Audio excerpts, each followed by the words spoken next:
It is 10 o'clock, and we will call the December 15th, 2025 meeting of the Bismarck-Mandan Metropolitan Planning Organization Technical Advisory Committee to order. We'll begin today by calling for public comment. If there is anybody in the audience or at home who would wish to provide public comment, it is restricted to items that are on the current agenda and not public hearing items or on the prior TAC agenda. And we would offer that you come forward. Second call for public comment. And a third call for public comment. Hearing and seeing none, public comment period is closed. And we'll move on to the minutes. We'll take a look at the minutes from the November 17th, 2025 meeting. Are there any additions or corrections?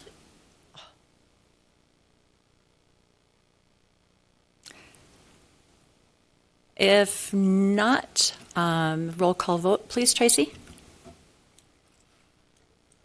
Do you want a motion?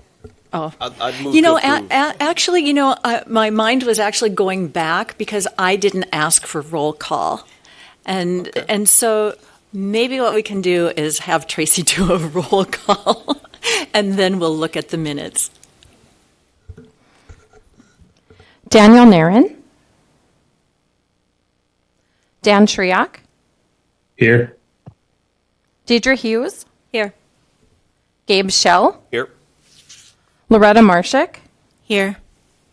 Riley McAdoo-Raisler. Here. John Sackey. Logan Bisey. Here. Mitch Flanagan. Here. Natalie Pierce. Will Hutchings. Here. And Chair Ripple. Here. Thank you, Tracy.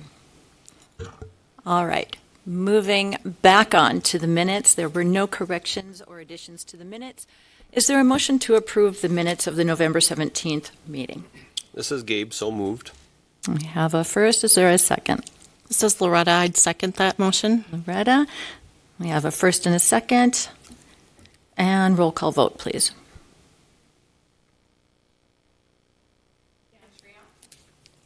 Yes. Deidre Hughes. Yes. Gabe Schell. Yes.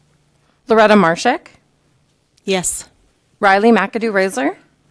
Yes. Logan Bisey. Yes. Mitch Flanagan. Yes. Will Hutchings. Yes. And Chair Ripple. Yes, minutes are approved as presented. Item number 3 on the agenda is the final report being presented for approval for the 2025 ITS Regional Architecture, and Sherry Jad San with NDSU ATAC is on the line with us to present that final report. Thank you, Chair Ripple.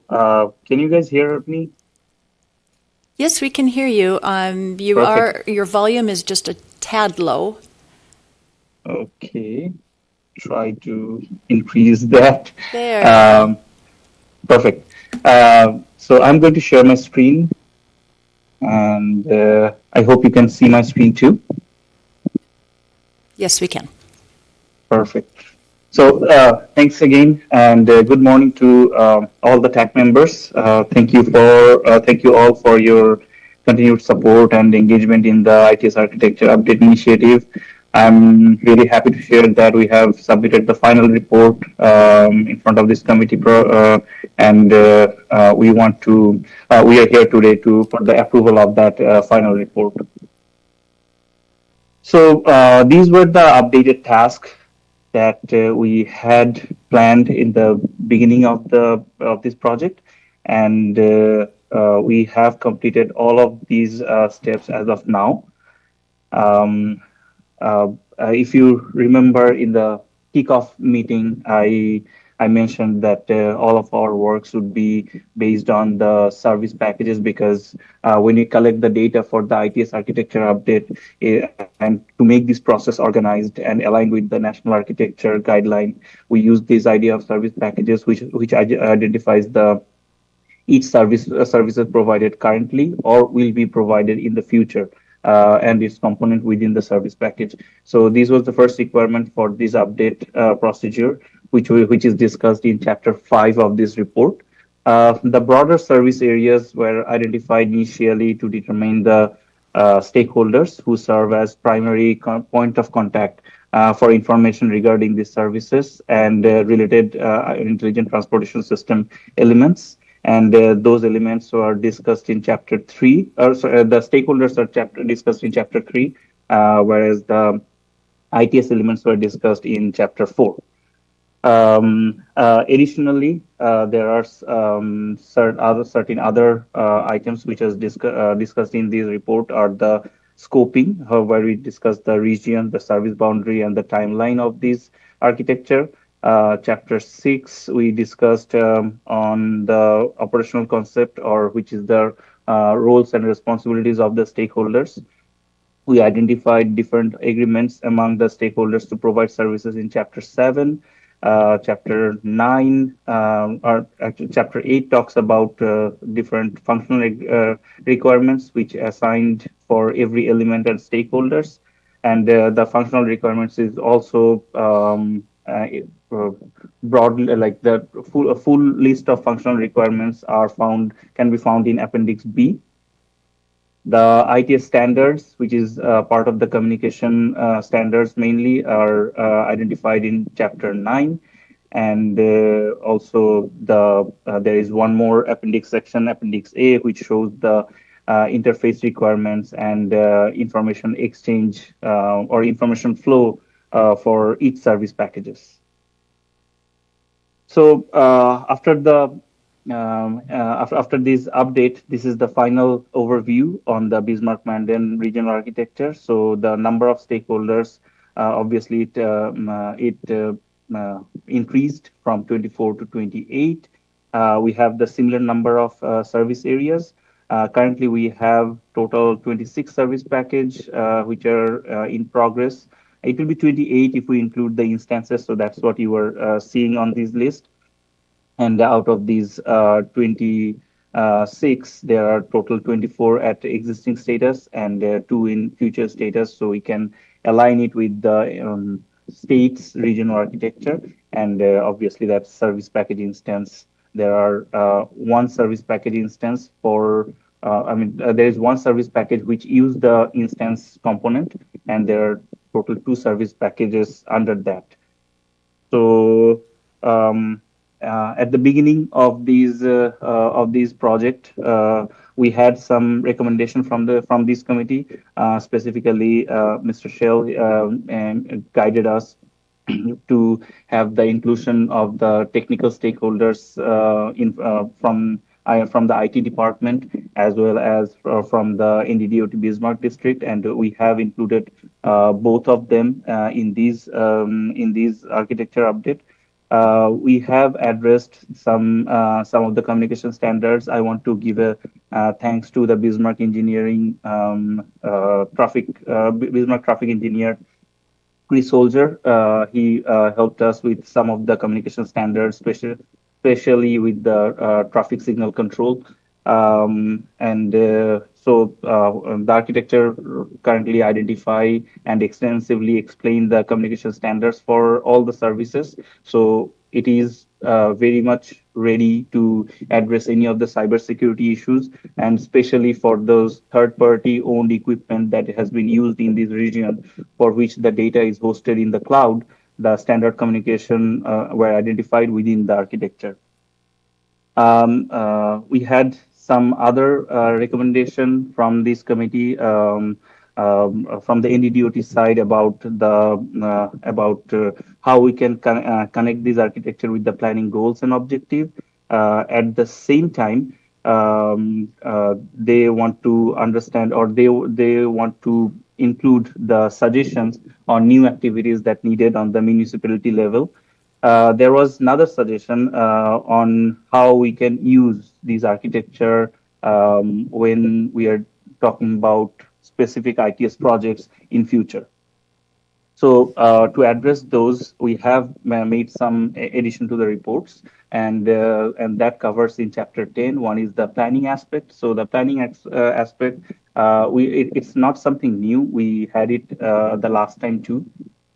But this time, for every goals and objective that has been identified in the Arrive 2050, we have included the performance metrics for those objectives within these ITS architecture report.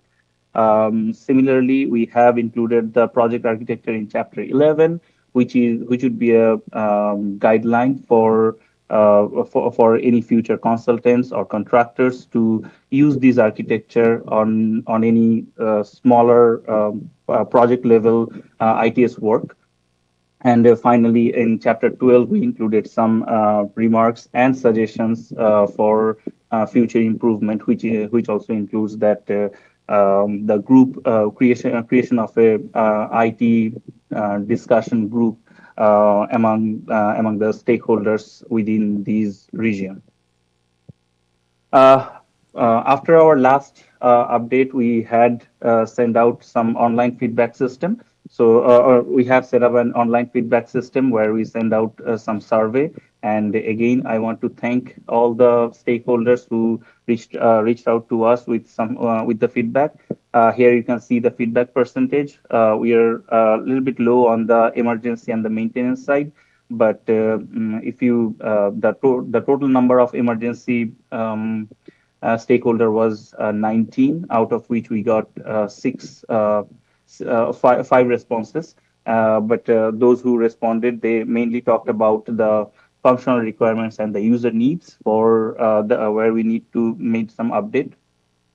For the maintenance part, we had 33% feedback, and they also identified some of the functional requirements where we need to adjust those requirements as well as the user needs. The traffic one that we have feedback from both NDDOT and the Bismarck side.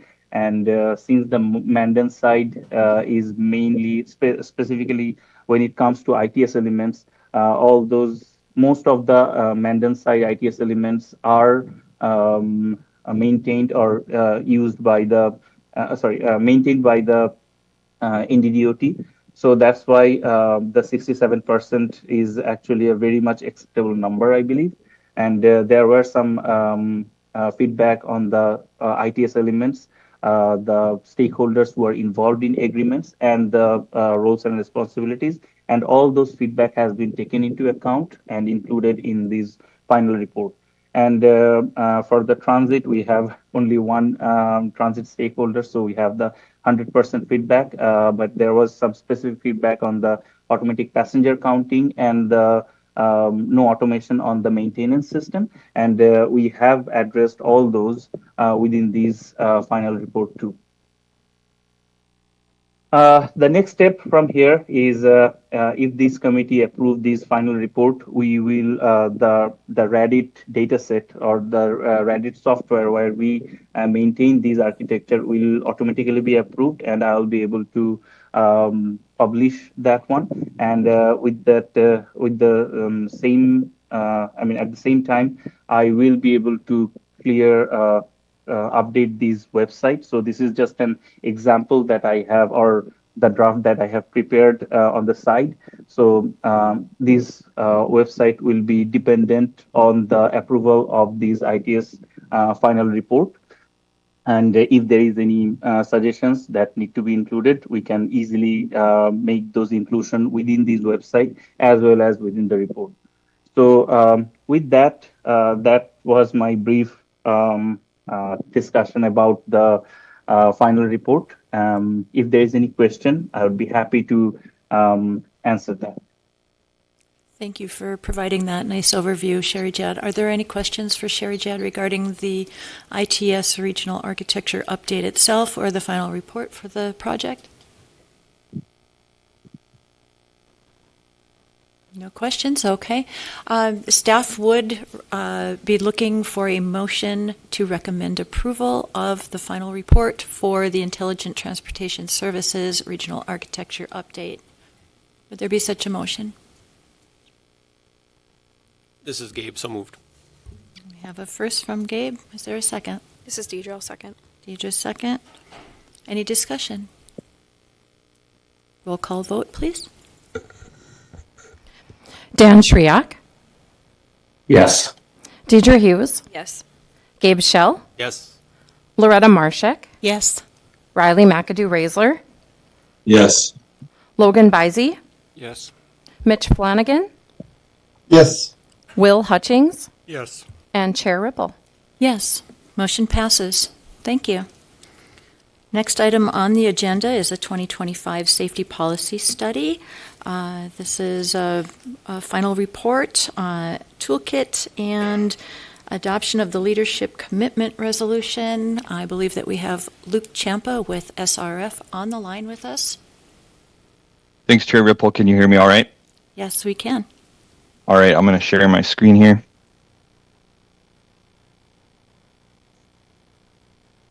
If I can hit the button. Are you seeing the presentation? Yes. Great. All right, well, good morning, everyone. I'll dive right in to the presentation here.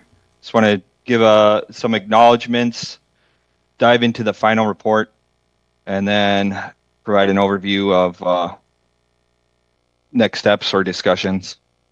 I'd like to acknowledge those that were involved in our schedule here. We started this late last year, and it's hard to believe we're at the very end. It wouldn't be possible without our dedicated steering committee members. I want to give a big thank you to everyone listed here who helped and stayed in tune with this study and provided really great direction throughout to get us to this point. From the consultant team led by yours truly, we also partnered with Emergent Strategies Group. I believe Jolene is in the room, as well as Scott. I can't see them, but I believe they're there, amongst some other technical professionals from SRF. Dive into the final report. There are 8 chapters. Chapter 1 presents the introduction of the study and background on the study, provides some background information on why the safety policy study, including national and statewide safety trends. It presents the modern or updated approach to traffic safety, the safe system approach, and also presents the SS4A program, or the Safe Streets and Roads for All program, as well as how this study sort of opens that door to future funding through that program. Chapter 2 is an overview of multimodal transportation safety in the region. It summarizes a historical crash trend, which is tied directly to Appendix A, which is the technical memorandum of that trend summary. And then Chapter 2 also outlines the study's vision and goals for the region. The trend summary analyzes crash data from a 5-year period, 2020 through 2024, and it includes a breakout by mode, including transit and railroad incidents. Some of the things that stuck out include, the proportion of severe outcome was a lot higher for motorcycle-involved crashes, pedestrian-involved crashes, and cyclist-involved crashes. For example, 27% of motorcycle crashes in the Bismarck-Mandan region resulted in a fatality or life-changing injury. Those vulnerable users, the crashes peaked in 2021 alongside vehicular crashes. However, crashes have come down after 2021. But on the table on the right, you can see that proportion of crashes involving those vulnerable modes, those 3 modes, appears to remain or is growing, actually, at 3.7%, which is somewhat concerning. We saw an interesting seasonality component. Summer and fall seasons are overrepresented with their severe crash outcome based on the percentage of annual travel and actually percent total of crashes. Winter had the least amount of severe outcome, which is interesting given sort of the public perception that we heard about regarding, seasonality of crashes and when people have a perception of danger on regional roads. I do want to highlight too, it's important to note that although crashes are concentrated in the urbanized area of the metropolitan planning area, county and township roads, those rural roads, have a higher percent fatal and life-changing injury crash outcome, almost double, sometimes triple of what you'd see on state and municipal routes. We also compared the MPA's performance with the crash emphasis areas. These are recorded in all crash records in the state. They're established by North Dakota's Vision Zero, and you can see the categories listed here. So we presented the MPA's performance over the 5-year period, as well as the performance as listed in the Vision Zero plan to compare, to the statewide trends that we're seeing. Chapter 2 also lays out the vision and goal. The vision being a vision zero, zero traffic-related deaths and life-changing injuries on streets within the Bismarck-Mandan region. And then the goal was set at a 50% reduction in annual fatal and life-changing injury crashes by 2050, or 35 of those severe crashes or fewer by 2050. Chapter 3 provides an overview of the state of practice. So it lists and summarizes the solid foundation for the region around traffic safety, the good work that you all have been working on to date, including state and then local or regional plans and policies. This chapter also identifies policy and process changes, things that are new or different as set by this study, including the establishment of a Vision Zero, identifying a high injury network in the region, and then aligning with the USDOT's National Roadway Safety Strategy, NRSS, and Safe System Approach, SSA. Those are all new or updated things for the region. For Chapter 4, I'm going to kick it over to Jolene. As long as Jolene's in the room, I'd like Jolene, if you can, present these slides, and then just let me know when I need to advance, please. Sure, go ahead. Hi, I'm Jolene Reek with the Emergent Strategies Group. Worked with SRF and Scott here on this project. I was responsible for the public engagement activities. We had a lot of, according to the MPO's public participation plan, is what we followed. We had quite a few different types of ways to engage with the public. The community conversations, just want to give a shout out to the Mandan Progress Organization, who allowed us to have a pop-up booth at their Touch a Truck event. And then we also, on the Bismarck side, had a booth at the Earth Day celebration event. And I think these were really great events. We were able to get a broad demographic cross-section, not only of the local MPO residents. We had a broad demographic of age. We had people who were visitors to our community be able to participate in this. So that was really great. They were able to tell us their concerns, not only in the why, but also in the where. We had facilitated focus group discussions, first responders, active transportation advocates, really had some really rich information on how they saw that safety was being addressed or concerned in our area. Stakeholder interviews, representatives from the freight industry gave us some really good insights. I really feel that the freight industry are trailblazers in helping idea of driver behavior and safety within the confines of a vehicle. And we also had interviews with the OHV state program manager. And then we had youth perspective surveys. We tried really hard to get into the schools to do a focus group face-to-face with different students. Unfortunately, we were unable to do that, but we did get some good feedback from the online surveys that gave us a real good youth perspective. Go ahead, next.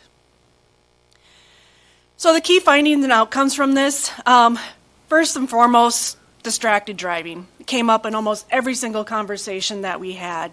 Even to the point where we had law enforcement say they pull up next to someone in their vehicle at a stoplight on their phone and they'd honk the horn and get the person's attention, and they kind of look at them and then go back on they'd honk the horn again and be like, hey, put your phone down. That was first and foremost. Certain intersections, people had concerns about the way they were designed. The public perception versus the intersection safety is something that always needs to be reconciled from an engineering standpoint.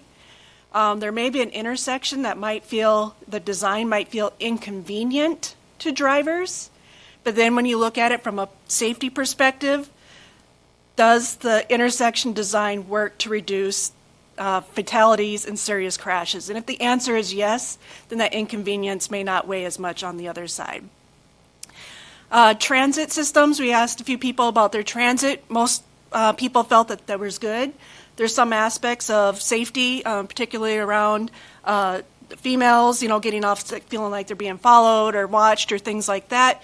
Just making sure that we have good transit safety and lighting, and of course access to those transit for those who do not have any other modes of transportation.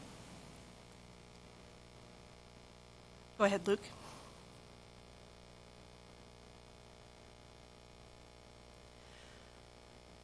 The off-highway vehicle and micromobility. So micromobility is things like the e-scooters and things like that. These are rapidly changing technologies. Our OHV statutes were written primarily when we had ATVs. Since then, it's grown from golf carts are becoming a big thing, side-by-sides. We talked about potential legislative partnerships. Maybe there's some things that need to change in the state code. In the micromobility issues, there is emerging best practices starting to show now that these have been in place in a lot of communities for about 5 to 10 years now. So there's some best practices that we can get on that. Seasonal conditions and maintenance. Actually, the perception on this was actually really well. They felt like the communities do a nice job within their means to be able to get roads and trails cleared for those users. And I think the biggest thing that came out of our key findings is collaboration on education and encouragement. People seem to have a lot of questions about what happens when they get into a road rage scenario or things like that. And then partnering with the schools, I think, was a big key thing that can come out of that for the opportunity that might be able to come forward. And of course, once we start to educate better our younger generation, they become our middle-aged and older drivers and then help pass that along to the others. Thanks, Jolene. I'll keep things moving here. Chapter 5 presents the data analysis, focused more on the methodology and introduction of the high injury network. This is tied directly to Appendix D, the high injury network methodology memo, which is a technical memo.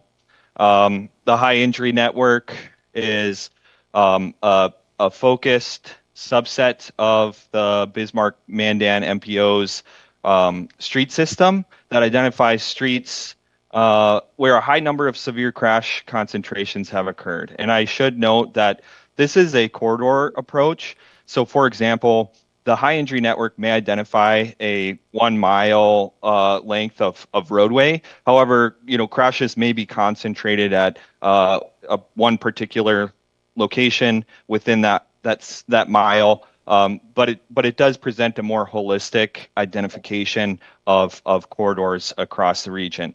Real quickly, I want to note that for the all-mode HIN, or high injury network, it identified 9% of the streets in the metropolitan planning area, which account for nearly 74% of all fatal and incapacitating injury crashes. So it really focuses on that the severe crash locations. It's more than just a heat map shown on the left-hand side of severe crashes. On the right-hand side, you can start to see the corridors that are sticking out in the region. Chapter 6 dives into the high injury network results, specifically into the modal results, including a pedestrian, bicycle, motorcycle, automobile, or passenger vehicle high injury network, and then an all-mode high injury network. And this chapter is tied directly to the high injury network one-pagers, which I'll describe in just a moment. An example of how this looks in Chapter 6 This is the motorcycle high injury network, which uses a map and a table to identify the specific corridor locations, and then it highlights the top scoring, or the corridors with the most severe concentration of crashes. In this case, it's those bold in the table and highlighted with a red label in the map. Using these top scoring locations, we assembled a motorcycle high injury network profile, which describes the characteristic of the streets where these are occurring, as well as the type of crashes. And you can see the information from those top scoring motorcycle corridors. We have the characteristics of the street listed out, as well as the characteristics of the crashes themselves. And this is accompanied by Appendix E, high injury network one-pagers, which takes those top scoring corridor locations by mode. So on the left-hand side, you'll see a motorcycle high injury network one-pager for Main Ave. On the right-hand side, you'll see an all-mode high injury network one-pager for Bismarck Expressway. This provides more detail of the corridor location map, as well as the contributing crashes and where those occurred along the corridor. It provides the key characteristics of the corridor, and then a narrative, a 2-paragraph narrative describing the crashes, the severity, as well as the location and description of the corridor. Chapter 7 presents the safety strategies and toolkit focused on engineering and non-engineering strategies. And this is tied directly to Appendix F, which is the safety strategies toolkit. We identify the priority engineering strategies based on Chapter 2, safety analysis, as well as Chapter 6, the high injury network results. So for example, we identify some specific priority strategies for vulnerable road users, including bicyclists, pedestrians, and motorcyclists. We also identify strategies for intersections, speeding-related crashes, single vehicle runoff road, and impaired driving. And then there is a robust table for, there's 2 tables in this chapter, actually, one for rural safety countermeasures and one for urban safety countermeasures, which includes an estimate of cost, estimated effectiveness, or expected crash reduction. And then we also have categorized countermeasures with their safe system hierarchy tier, shown on the left-hand side. The four tiers are shown. Jolene, do you want to present this non-engineering strategies slide? Yes, thank you, Luke. So for non-engineering, the first thing I think that came out of this was the education and awareness. So partnering with the schools came out as probably your lowest hanging fruit to be able to get in there with law enforcement. The freight industry has a great program that the Bismarck-Mandan Lincoln schools have not yet adopted.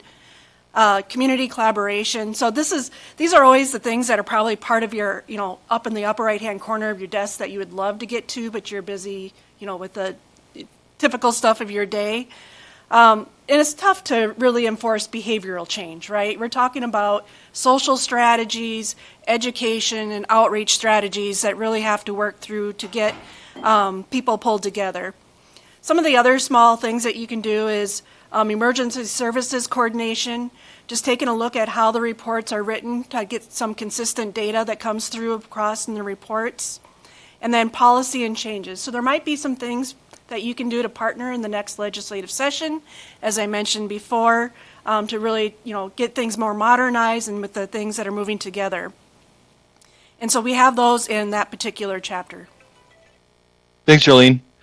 There's other multimodal strategies included as well, including transit-specific and then railroad at-grade crossing specific strategies listed in Chapter 7. And this is accompanied, as mentioned, by Appendix F, the Safety Strategy Toolkit, which allows local jurisdictions and people who are curious to start filtering these strategies. And I will share an example of how that works. So on the right-hand side, what is the street cross-section? And I'm going to select urban, which would be curb and gutter, underground utilities, and urban land use densities. Then we can select by what is the urban location typology. In this case, I'm interested in non-intersection or like a mid-block segment strategy, which takes me to the right-hand page of the full table of urban segment strategies. And from here, I can start to click on specific strategies to learn more, or I can apply some more filters. So in this case, I will filter by vehicle speed, because I'm concerned with speeding at this mid-block location. That will take me to the urban segment strategies filtered by the vehicle speed hierarchy. I can apply an additional filter. For example, this is a local neighborhood street, and so I'm going to select low classification, which filters the list even further. And from here, I'm going to explore horizontal chicane. So each strategy in the toolkit has a dedicated page which provides an image of what that strategy looks like, an estimate of cost. It lists the purpose as well as additional considerations. That's tailored more for Bismarck-Mandan region and locals. In this case, horizontal chicanes should not, they should only be considered on a local or collector roadway and are considered a traffic calming strategy. We also list the effectiveness. So it looks like a 29% reduction of all crash severities and types. And then the safe system roadway design hierarchy tier is also listed again on the page. And every urban and rural strategy has a dedicated page through that toolkit.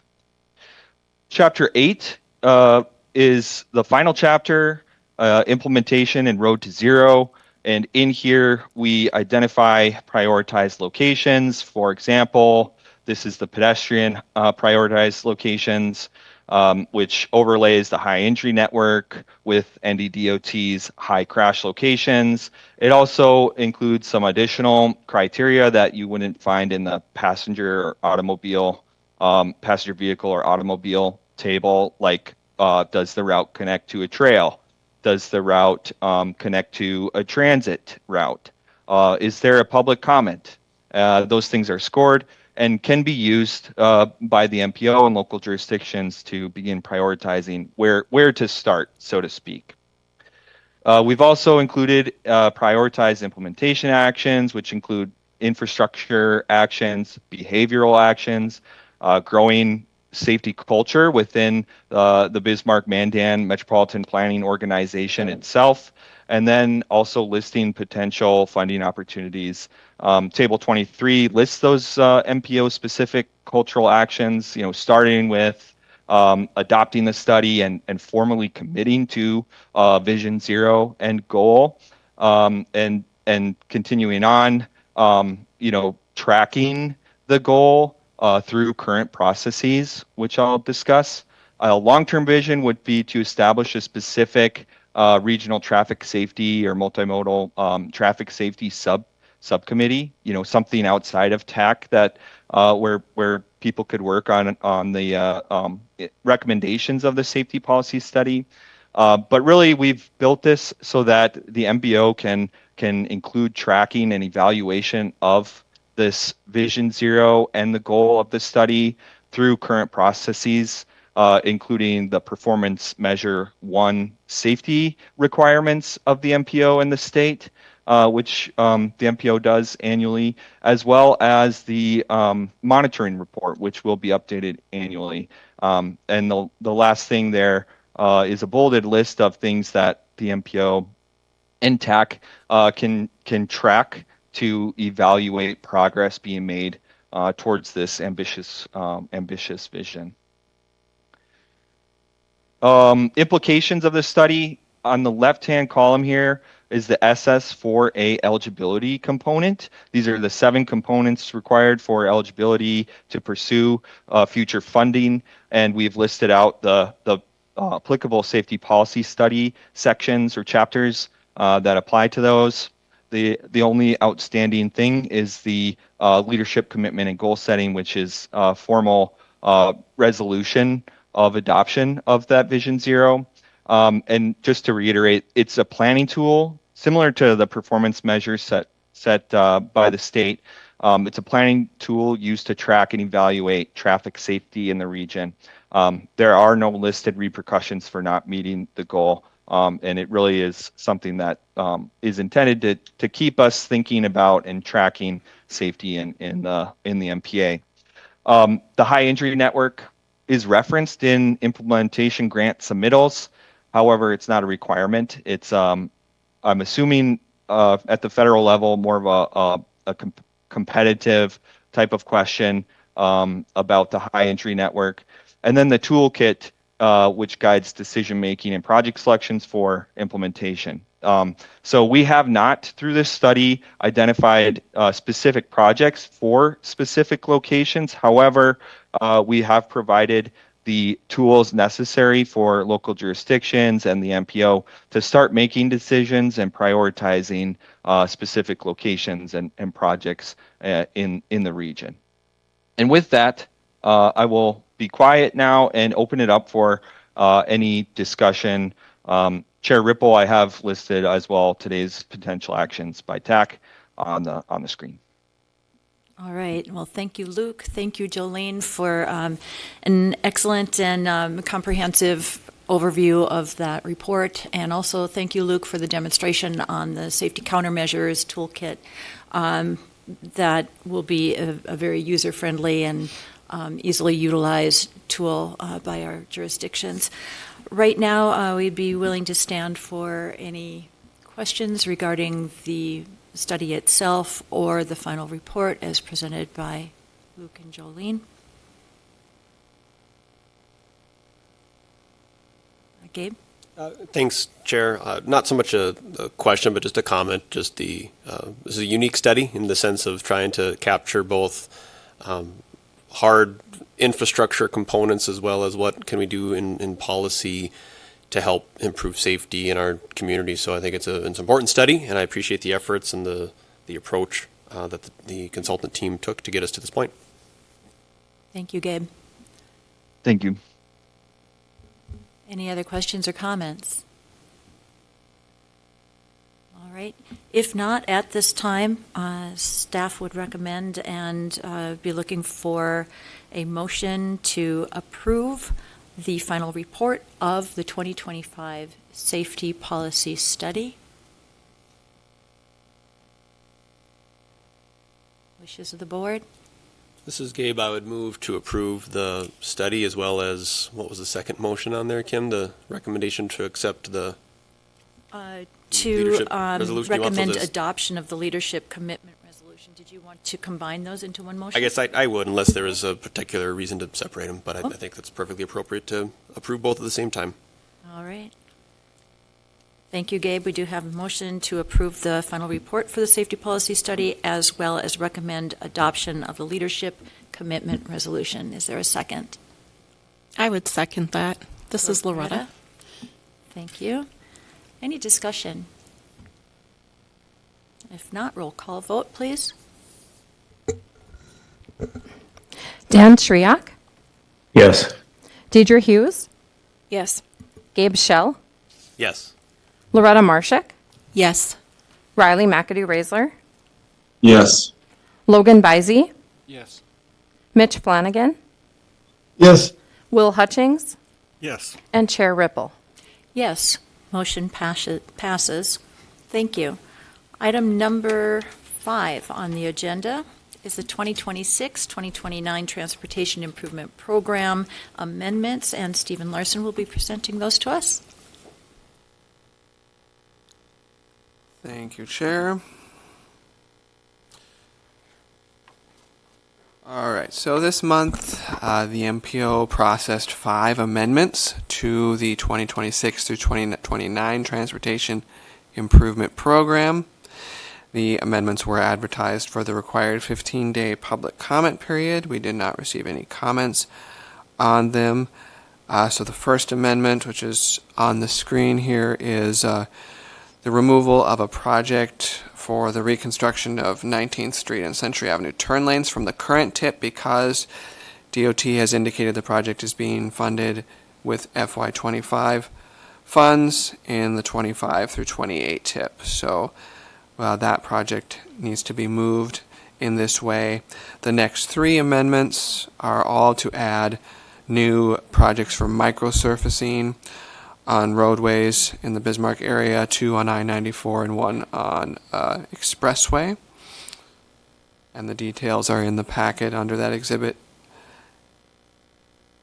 And finally, the Fifth Amendment adds a new project for right-of-way evaluation and preliminary engineering next to the old Kmart on Interstate Avenue. So nothing too significant, just really house cleaning amendments that are normal to expect when we're changing over to a new year for the tip. So are there any questions? Any questions for Stephen on the amendments being presented? If not, this was advertised as a public hearing. I'll open the public hearing for public comment on the amendments that were included in the packet. Second call for comments. And a third call for public comment on the tip amendments that were included in the packet. Hearing and seeing none, public hearing is closed. What are the wishes of the board?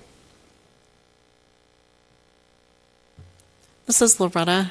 I move to recommend approval of the 2026 through 2029 tip amendments. Thank you, Loretta. We have a motion to recommend approval. Is there a second? This is Deidre, I'll second. Deidre, thank you. Any discussion? Roll call vote, please. Dan Triak, Yes. Deidre Hughes, Yes. Gabe Shell, Yes. Loretta Marshak, Yes. Logan Bisey, Yes. Mitch Flanagan, Yep. Will Hutchings, Yes. and Chair Ripple. Yes. The motion is approved. Item number 6 on the agenda is the fiscal year 2026 Urban Rail Highway Crossing Safety Program projects, and Stephen has those for us as well. Thank you. This year, we received one project for Urban Rail from the city of Bismarck for the FY26 solicitation. So MPO staff, we do not score urban rail projects. We did determine the project consistent with the goals of our current MTP. DOT solicitation for this program is much less formal than the other grant programs. They solicit, they do not require an application form. Basically, they're just seeking project ideas and concepts from the jurisdictions. And I will note FY26, this is the last year in which urban rail projects that are awarded funding will be funded 100% federally. We will have to, after this year, we will have to wait to see what the new transportation bill may indicate for funding levels for this program. So the project Bismarck submitted is for railroad panels at the Morrison Avenue crossing, just west of Yagan Road. There is a sidewalk project planned for calendar year 2027 east of the crossing on the south side of the road. They are looking to add new railroad panels to the crossing to complete the sidewalk project. Otherwise, there would be a gap once the new sidewalk is completed. And Exhibit D summarizes the project, and then we have a kind of a map illustration of where the project is going to be located. So, are there any questions? Any questions for Stephen, or even perhaps Gabe, if you'd like to add any more information on this particular application? Sure. I mean, just note that the two adjacent property owners have constructed sidewalk or in the process of constructing sidewalk as part of their normal site plan development, and we're left with this rail short area. And the request is just for the panels themselves at the rail crossing to have a flat surface through the rail itself, and then the city would construct the sidewalk up to the rail panels. All right, thank you. Any other questions or comments? If not, I believe, Stephen, that we are looking for a motion to recommend approval. Yes, that's correct. Okay. Is there any such motion from the board? Says Gabe, so moved. Thank you, Gabe. We have a motion. Is there a second? This is Deidre, second. Thank you, Deidre. Any discussion? If not, roll call vote, please. Dan Shriak, Yes. Deidre Hughes, Yes. Gabe Shell, Yes. Loretta Marshak, Yes. Riley McAdoo-Raisler, Yes. Logan Bisey, Yes. Mitch Flanagan, Yes. Will Hutchings, Yes. and Chair Ripple. Yes, motion passes. Moving on to item number 7 on the agenda. It is for state fiscal year 2027 Bismarck Transit 5339 and 5310 grant applications. Paulette Jacobson will be presenting those items to us today. Thank you, Chair Ripple. The North Dakota Department of Transportation has again this year solicited for their state fiscal year 2027 Sections 5339 and 5310 grant programs. Section 5339 is a bus and bus facilities program, and Section 5310 is the Enhanced Mobility of Seniors and Individuals with Disabilities program. Bismarck Transit is requesting approval to submit the grant applications for both of these programs. And Bismarck-Mandan Transit's 5339 grant application, Exhibit F on the screen there, is they're applying for 2 fixed route buses and 1 facility cleaning machine for restrooms.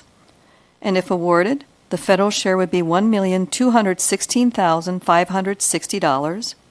Transit would provide a local share of $215,040 for a total of $1,431,600. The next application, let's scroll down here, on page 41.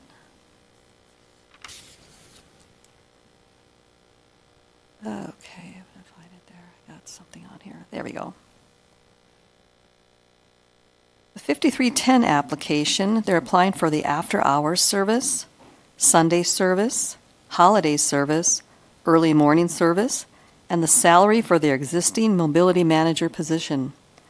The application also includes requests to purchase 4 new cutaway buses to replace existing paratransit vehicles that will be exceeding their FTA-defined useful life by the time of the grant award.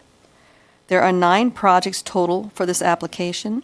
If NDDOT approves all projects, the total federal share would be $884,364. Transit would provide a local share of $357,276, totaling $1,241,640.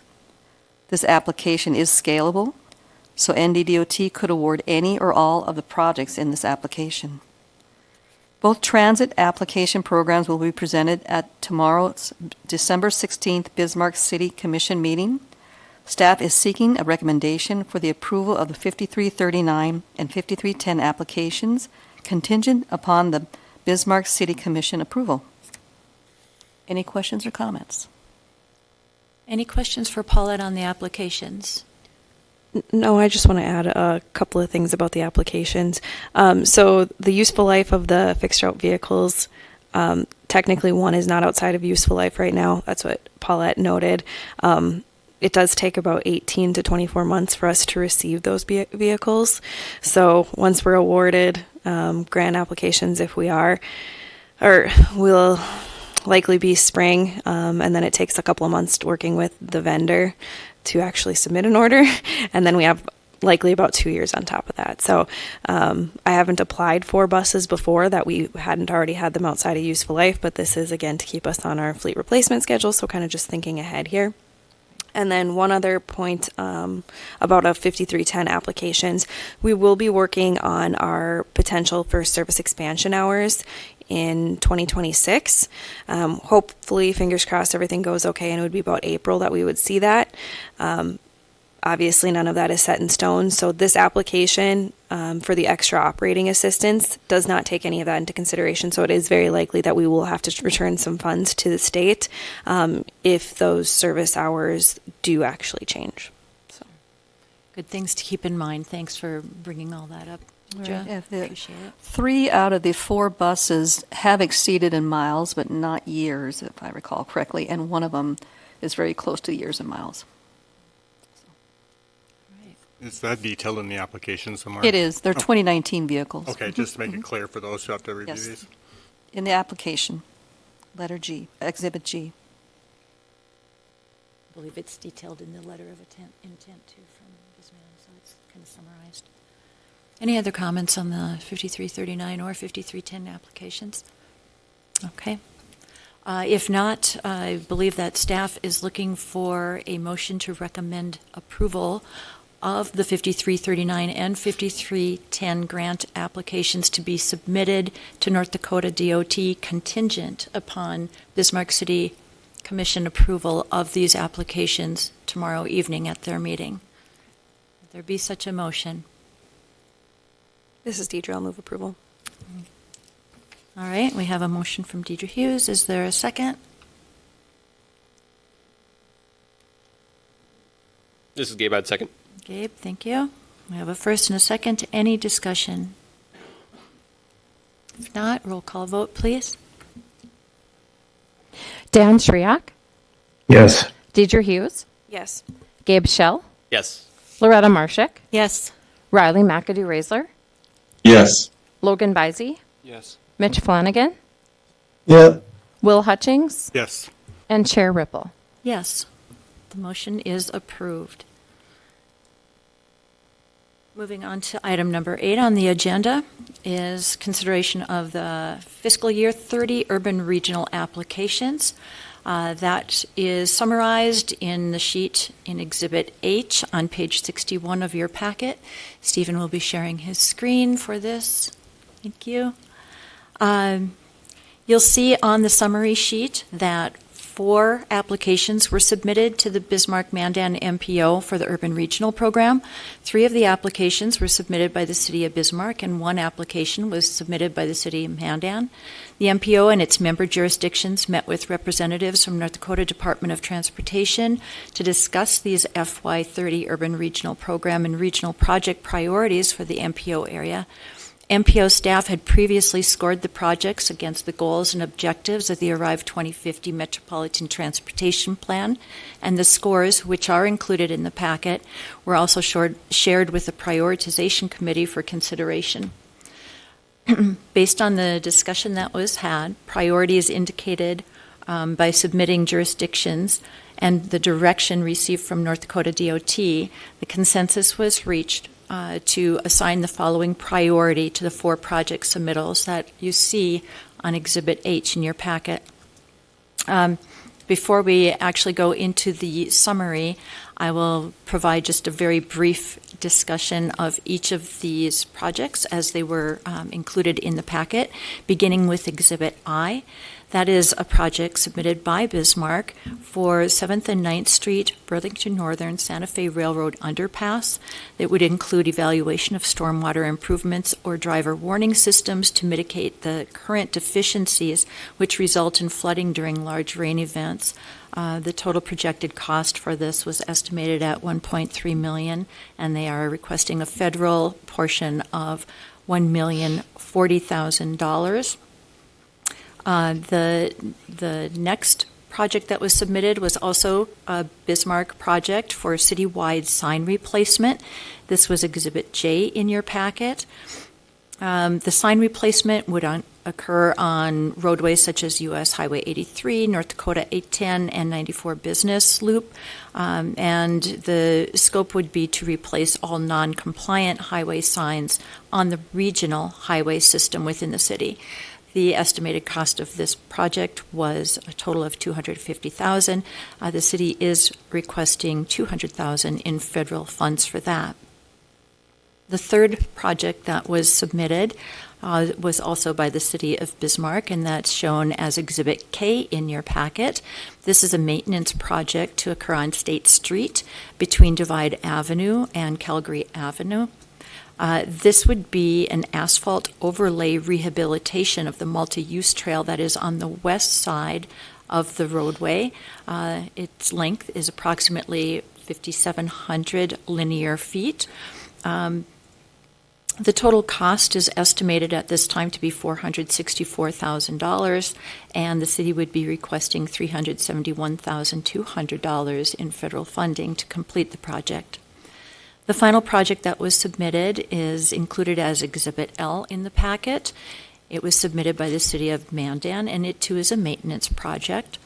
This would be for a chip seal on an asphalt reconstruction that was done in 2021 on Old Red Trail, which is North Dakota Highway 1806, and they reference the mile markers from 71.69 to 75.5, which is approximately 1.18 miles in length. They are estimating the total cost of this project to be $104,987, and the City of Mandan would be looking at obtaining $83,990 in federal funding for its completion.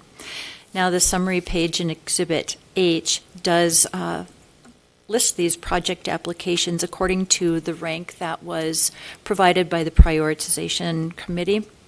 They ranked Mandan's maintenance on Old Red Trail project as their number one regional priority, followed by the multi-use rehabilitation project on State Street between Divide Avenue and Calgary Avenue in Bismarck as the number two regional priority, followed by the 7th and 9th Street Railroad Underpass stormwater evaluation or stormwater mitigation evaluation by Bismarck as number 3, and the citywide sign replacement as a number 4 priority.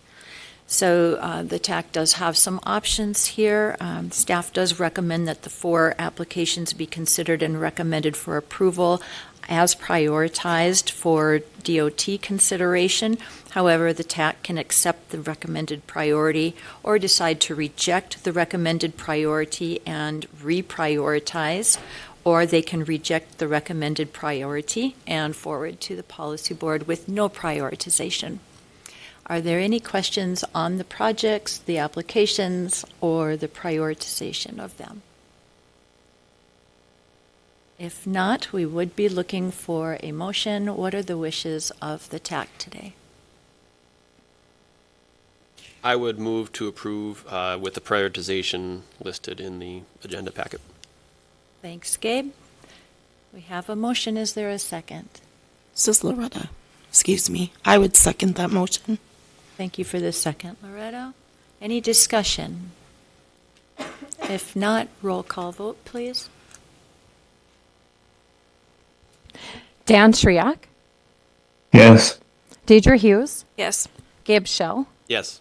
Loretta Marshak, Yes. Riley McAdoo-Raisler, Yes. Logan Bisey, Yes. Mitch Flanagan, Yes. Will Hutchings, Yes. and Chair Ripple. Yes, motion passes. Thank you. Item number 9 on the agenda is the fiscal year 30 urban roads application. Again, thank you very much, Stephen, for sharing screen. Exhibit M in the packet does provide the summary for the one single application that was submitted to the Bismarck-Mandan MPO for the FY30 Urban Roads Program. The submitting jurisdiction was the City of Bismarck. We will see that the project type is a reconstruction project. The location and project description indicates that it would occur on Main Avenue from the Memorial Highway Frayne Barracks Road to Washington Street, and it would consist of concrete pavement, asphalt shoulder reconstruction to potentially include a roundabout installed at the Main and Rosser Avenue Bell Street intersection, and then possible 4 to 3 lane reduction and addition of a new multi-use trail from Bell Street to Washington Street. This also would include the evaluation of appropriate rehab and replacement for the grade-separated pedestrian crossing that goes from north to south across Main Avenue, west of the Bell and Rosser Main intersection, and also landscaping considerations along the corridor. The proposed project is on a 1-mile stretch of Main Avenue, and the total cost is projected to be $7.1 million. In the application, the City of Bismarck requested a federal cost share of $5.2 $2 million, which is the estimated maximum amount that is available through the Urban Roads Program to the Bismarck-Mandan MPO for fiscal year 30. However, North Dakota DOT did indicate at our meeting that they would recommend the city also indicate what their maximum federal request would be should additional federal monies become available. So at the bottom of this summary sheet, you see that although the total cost remains the same at $7.1 million, the city of Bismarck is, in response to DOT's suggestion, requesting up to $5.68 million in federal funding should it become available. This would reach that approximate 80% of the total project cost in that event. Now, the MPO and its member jurisdictions met with representatives from the North Dakota Department of Transportation to discuss this project, where the suggestion was made by DOT to request the full amount of funding. And because this is the only project that was submitted for the Urban Roads Program, we would indicate that we would want this as our number one priority for our region for the Urban Roads Program. Staff would be looking for a recommendation of approval for this project to advance to the Policy Board for approval to be forwarded to North Dakota DOT for their final consideration. Are there any questions, or Gabe, do you want to add anything as far as details on this project? Sure, Kim. I'll just maybe add the detail of the MTP had a concrete pavement repair project identified on Main Avenue from these same corridor limits. So that's really where we started our preliminary scoping and analysis, is what would that look like to do a concrete pavement repair project on that stretch. And then as we dug into it, we just tried to think of, is this really what we want Main Avenue to look like moving forward? And if so, great, then we'll move forward with a CPR of replace what we found. The original pavement was from the late 50s and has had some, Band-Aids placed since then. But if this is our opportunity to really consider, how do we want to connect these two communities of Bismarck and Mandan? Is this the right way that we want to do that? Does it have the right modes of transportation even accommodated in this corridor? So it kind of allowed us to look at what the CPR would be, as well as then what are some of the deficiencies from a safety and operational perspective. Is kind of what led us to where the project is. So we'll try to get, if this passes here and passes at Policy Board, we'll start putting some preliminary efforts in early so that we know exactly what the dollar amount would be, knowing that it's not going to exceed what would be approved by a MPO. But it might be less than that if it turns out we don't move forward with a bridge component, or we don't move forward with a roundabout, or whatever some of those higher cost type items might be. So we just wanted to be prepared that if we end up not using that federal allocation, that we've informed everyone early enough that it allows other projects to get scoped and constructed using that 2030 allotment to the MPO area. So that's just what I wanted to add. All right, well, thank you. Good additional information. Any questions or comments on this? If not, we would be looking for a recommendation to approve this as our number one priority for the Urban Roads Program, fiscal year 30. Any such motion from the TAC?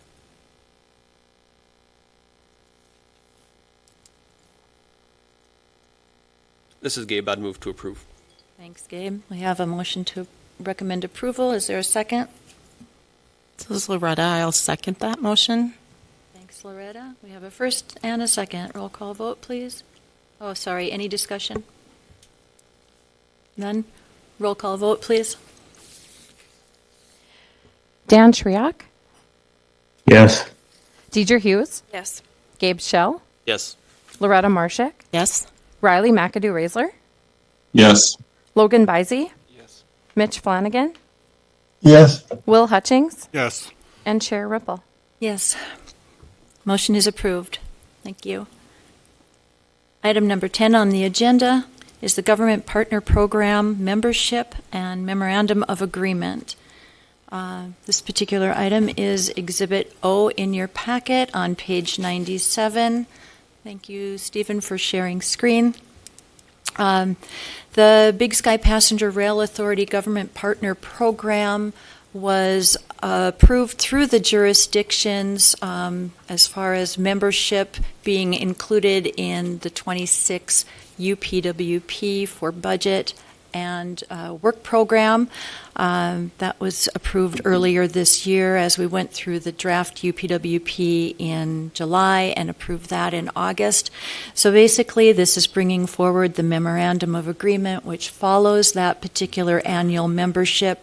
The membership would commence on January 1, and it runs through December 31st of the year, at which time it terminates. It does not automatically self-renew, and so the memorandum of agreement does the same. It follows the membership term, and it expires with the term of membership.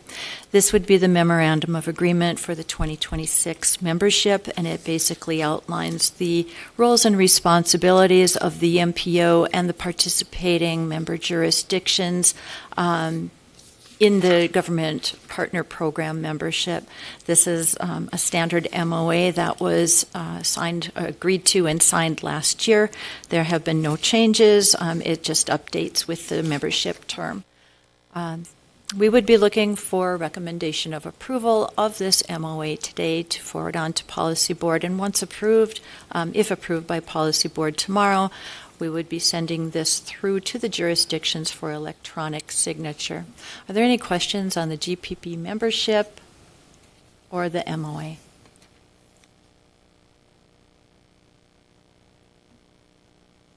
All right. If not, we would be looking for a motion from the TAC to recommend approval of this. Would there be such a motion?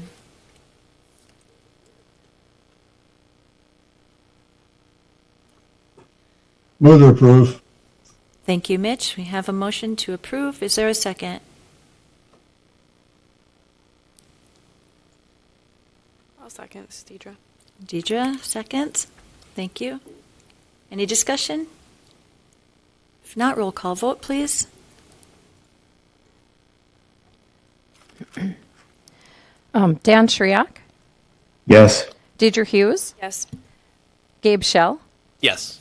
Loretta Marshak, Yes. Riley McAdoo-Raisler, Yes. Logan Bisey, Yes. Mitch Flanagan, Yes. Will Hutchings, Yes. and Chair Ripple. Yes, motion is approved. Thank you. Moving on to number 11, Fringeri Road Master Plan update. I believe that we have Joel Mann with Bolton and Menk on the line to help us with that update. Yes, thank you, Chair Ripple. Can everyone hear me okay? Just checking to make sure audio is working because I had to reset at the beginning of the meeting. Yep, you're But coming I will in go just ahead and fine. share here. I have a very short presentation just to guide our discussion today.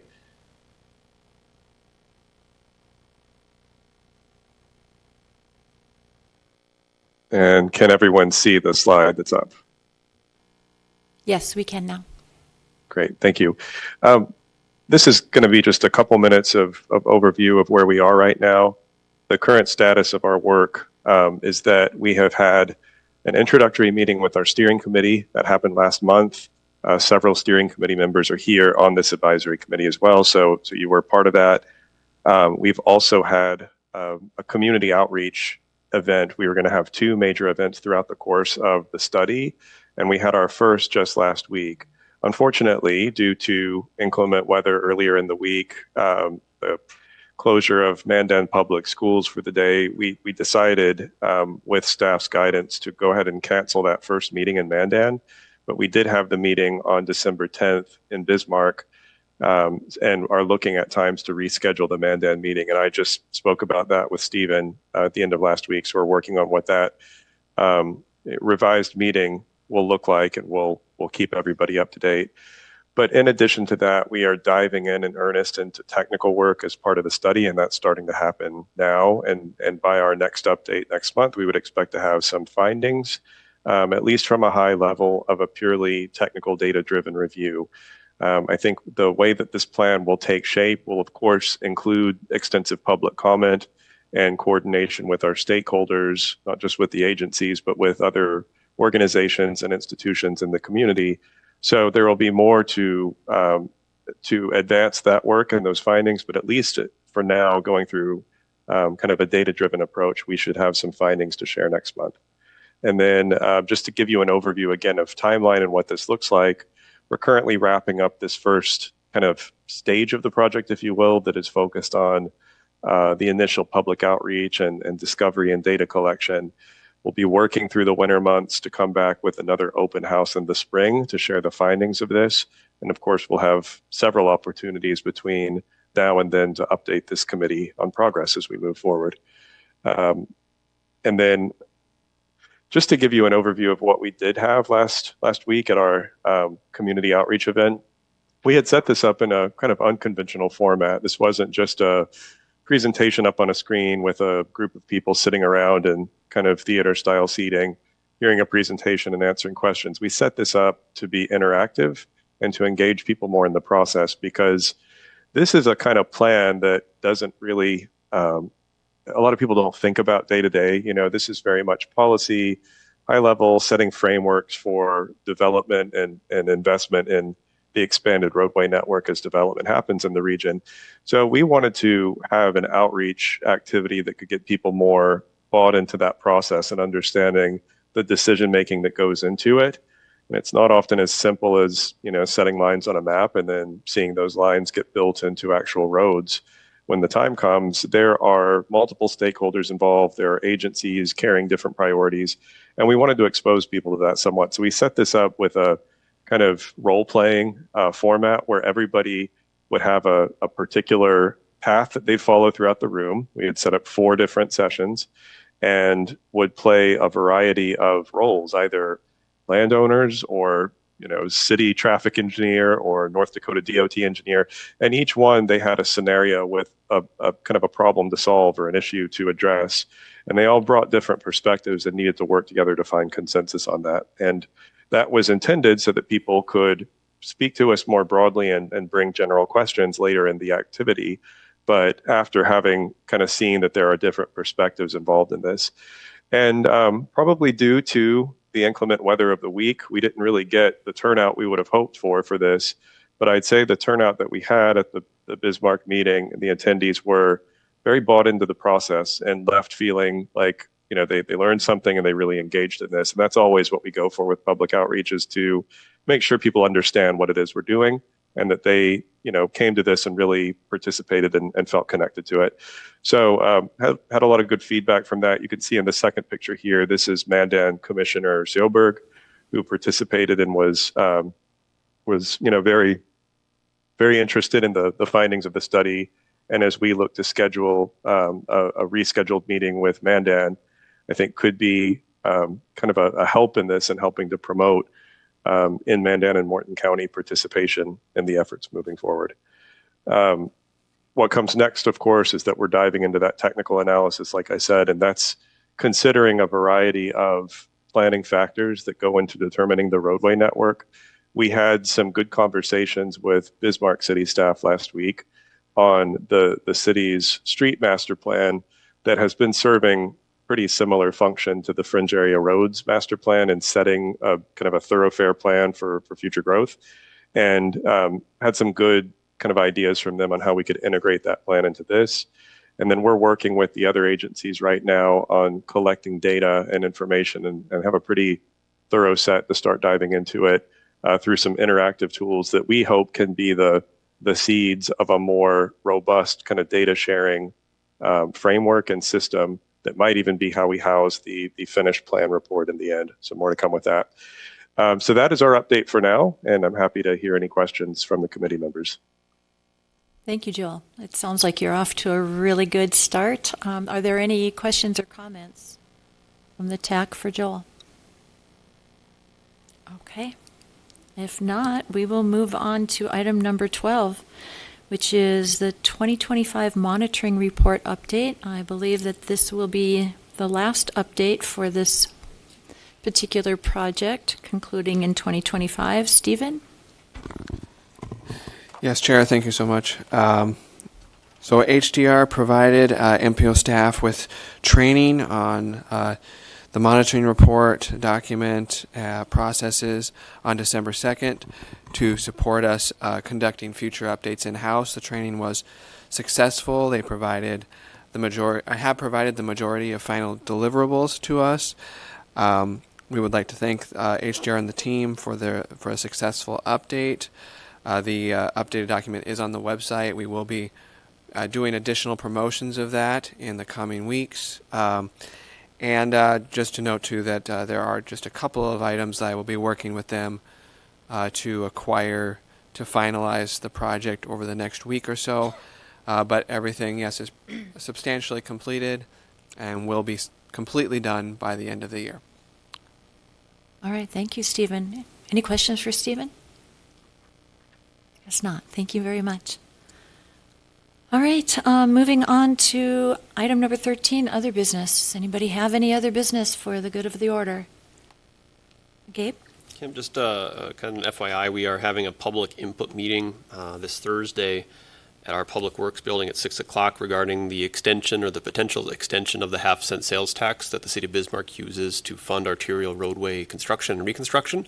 That sunset, I guess the sales tax was first passed by the citizens of Bismarck in 2018 and has a 10-year sunset from its first collection. So we're kind of to the point of better understanding, do we want the thing to expire and then use the resources for the next couple of years to fund a couple more projects, or do we want to extend it with a new project list and a new kind of set of philosophies to use? So we'll have a public meeting Thursday at the Public Works building on South 26th Street. I guess public's invited to that. We'll also have information on our website at bismarcknd.gov/streets, where there'll be an online story map to kind of walk through, as well as some other materials for the public to peruse before they take our public survey that we'll have open for about a month or so, so that we can get the right information, so that we can ask the right question of the public come the June 2026 election. So if it was extended, it would have to come to a public vote. So before we put that language together, we just want to make sure we have the best package that we can that would work for what the citizens want. All right, sounds good. Okay, that's next Thursday at Public Works. And what time is that, Gabe? So, yep, this Thursday, so Thursday the 18th at Public Works at 6 o'clock. 6. Yep. Okay, thank you. Any other business? Okay, last month, the board here recommended approval of the North Dakota DOT Bismarck-Mandan MPO contract for the 2026-2027 UPWP. That was affirmed by Policy Board, and they did approve that contract. It has been executed, and we got notification from North Dakota DOT today that funds have been authorized, and we are set to begin 2026 with an operating budget. So that's all good news. Thank you for your help and assistance on that, everybody. Any other business? None? All right, well, that would conclude the December 15th meeting of the TAC. I wish you all a very Merry Christmas. Have a great week, and we will see you in the new year. Thank you.